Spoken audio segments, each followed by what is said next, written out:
están? Mi nombre es María Fernanda Carvajal Medina, soy estudiante de la Corporación Universitaria Minuto de Dios del Departamento de Santander, Regional Bucaramanga, del programa cuatrimestral Licenciatura en Educación Básica con énfasis en Ciencias Naturales y Educación Ambiental. En el día de hoy hablaremos de un tema de la asignatura de Desarrollo Social Contemporáneo, que es la relacionada con los hitos históricos del desarrollo social dominante. Y al final de esta pequeña intervención daremos una reflexión acerca de las encíclicas papales, acerca del desarrollo de los pueblos y datos importantes sobre estas. Comenzaremos hablando un poco acerca de lo que es el desarrollo, debido a que este ha tenido diferentes interpretaciones o concepciones a lo largo del tiempo, pues han aparecido países desarrollados, países subdesarrollados, civilizaciones, el imperialismo y los bárbaros, que eran las personas como más desfavorecidas durante esta etapa y esta época. Los países desarrollados son aquellos que tienen más poder, pues son un poco más comerciales e industrializados. Los países subdesarrollados son los que abastecen a los países desarrollados y los bárbaros son aquellos que producen los productos para vendérselos a los países subdesarrollados y estos a los países desarrollados, los cuales son un poco más comerciales e industrializados y son países que son superpotencias, que tienen mayor beneficios y bienes y el Estado está mejor conformado. Bueno, esta ideología comenzó con la división a partir del siglo XVI, con la creación de metrópolis y colonias, y luego para crear el imperialismo a partir del siglo XIX y el siglo XX, y luego el neoliberalismo, que fue el que elevó el mercado capitalista. A continuación empezaremos a nombrar nuestros hitos históricos a través del desarrollo dominante. En esta época fue la época del descubrimiento, donde apareció un tratado, era el Tratado de Tordesillas, que decía que era la división del trabajo. También aparecieron las periferias, que era que los países subdesarrollados o los países más pobres producían y comercializaban sus recursos, sus materias primas, para que los países desarrollados los comercializaran y los industrializaran, para luego estos volverlos a vender a los países subdesarrollados a muy altos costos, debido a ya que ellos estaban procesados o ya tenían como una manufactura ya realizada y ya comercializada. Hablando un poco de historia, a partir del siglo XIX en América Latina, las personas mestizas, morenos o las personas indias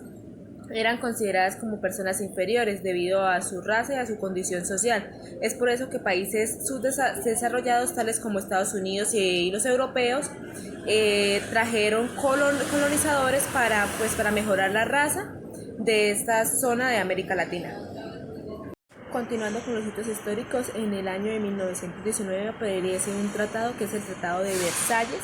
el cual era la división de las colonias al Nuevo Mundo. Estas lo que quería decir era que en una primera instancia eran manipuladas por una persona con mayor capacidad para administrarlas, para luego devolvérselas a los países, para que ellos mismos cuando ya fueran preparados y fueran capaces de administrar sus bienes y recursos, fueran devueltas a ellos, para que ellos pudieran ya generar los bienes y servicios. Hablando un poco más del desarrollo, un autor que opinó acerca de fue Ries, el cual decía que era neutral y aséptico, y él puso unos 4 pilares, que uno era un proceso natural, era un proceso continuo, era un proceso homogéneo, un proceso temporal y un proceso acumulativo. Eran como los pilares fundamentales para que funcionara a la perfección y tuviera como varia aceptación por parte del resto de países o el resto de civilizaciones. Después de todos estos hechos históricos, en la época nazista-fascista se derrocó el Tratado de Versalles para dar paso en 1949 en el posicionamiento del presidente Trumbull, donde él dio como punto de inicio acerca de los países desarrollados y subdesarrollados, que los países subdesarrollados es como la fase inicial o la fase de preparación para luego convertirse en países desarrollados, y los países desarrollados se apropian de las materias primas de los países subdesarrollados, y estos como tienen más capacidad y poder, ellos los comercializan y los industrializan para que estos ya se puedan comercializar a diferentes países, y esto es lo que genera mayor ganancia en estos. Es decir, los países bajos o los países subdesarrollados producen las materias primas, pero ellos no las comercializan, ellos no tienen la capacidad de realizar este proceso. Es por eso que las potencias o los países desarrollados toman todas estas materias, ellos las comercializan, las industrializan y luego para luego venderlas y ahí generan los recursos. En esta época, con todos estos cambios y todos estos sucesos que han pasado, lo que se buscaba era no solamente trabajar internamente, sino buscar otras potencias o otros países para trabajar conjuntamente, pues para lograr un bien común y la generación de productos y servicios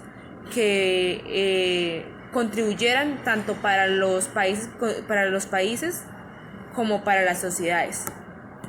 Continuando con nuestro relato histórico acerca de los hitos de dominantes,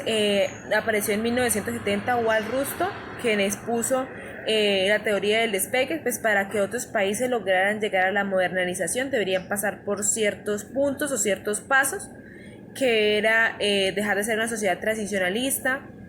una precondición de despegue, el despegue, un camino hacia la madurez y una etapa de alto consumo. O sea, cumpliendo todos estos requisitos, y pues las sociedades tener la capacidad de querer cambiar y convertirse en ciudades modernas. Estos eran como unas pautas iniciales como para lograr este cambio. Todo lo dicho anteriormente nos da como una visión, que la división del trabajo se ha hecho más visible debido a que las potencias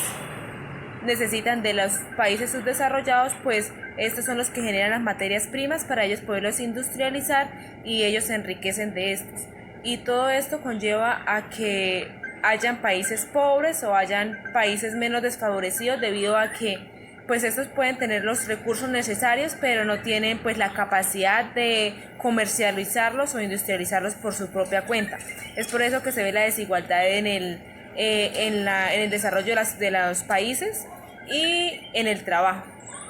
Pues todo lo dicho anteriormente se debe a que pues las potencias y los países subdesarrollados tienen que trabajar de la mano, pues para ellos poder realizar los bienes y servicios y poder generar ingresos y ganancias.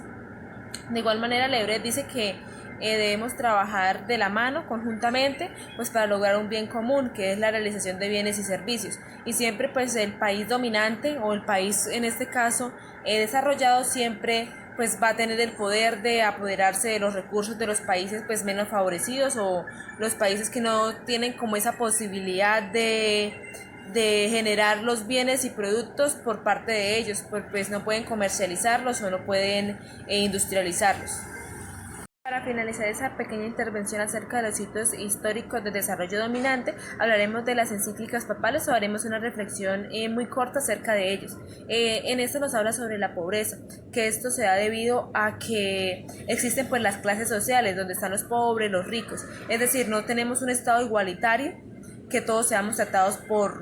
de igual manera. Y otra manera es solamente que siempre todas las personas o todos los individuos pensamos solamente en nosotros mismos y no pensamos en el bien o en las necesidades de los demás.